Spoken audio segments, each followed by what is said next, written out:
Le Mali lui-même ne fut pas un pays enclavé. Au début, le Mali était une puissance maritime, pas la République du Mali, mais l'Empire du Mali. Et que nous sommes devenus un pays enclavé plus tard.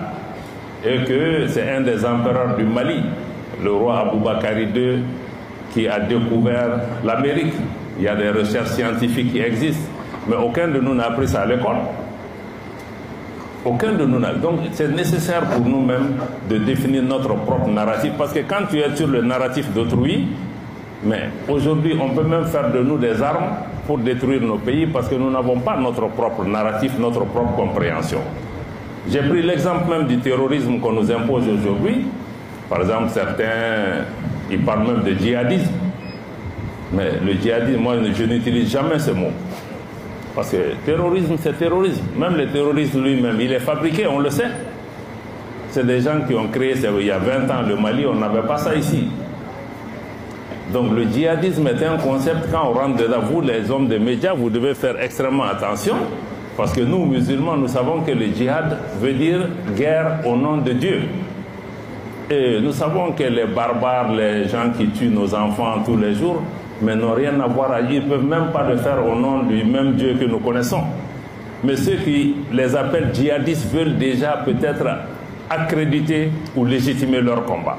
Donc je pense que la question de narratif est extrêmement importante. Tout ce que nous disons, il faut que nous-mêmes nous comprenions quelle est notre propre perspective de ça. Comment nous pouvons imposer notre propre narratif en tant qu'Africains? Je pense que c'est important. Le narratif aussi, c'est de comprendre, ne pas tomber dans le misérabilisme. Pas être arrogant, mais les gens nous ont mis dans la tête que nous sommes pauvres. Et nous-mêmes, on répète à longueur de journée, quand le Mali, le Burkina, le Niger se sont mis ensemble, tout le monde s'est levé, 3 pays enclavés, pauvres se mettent ensemble. Et je vois tous les journaux africains qui répètent la même chose. 3 pays enclavés, pauvres qui se mettent ensemble. Ça donne quel résultat? Et nous-mêmes, comme des perroquets, on se met à répéter ça. Mais les 3 pays pauvres enclavés, l'acte qu'ils ont posé, je crois que ça a créé un séisme géopolitique dans la région.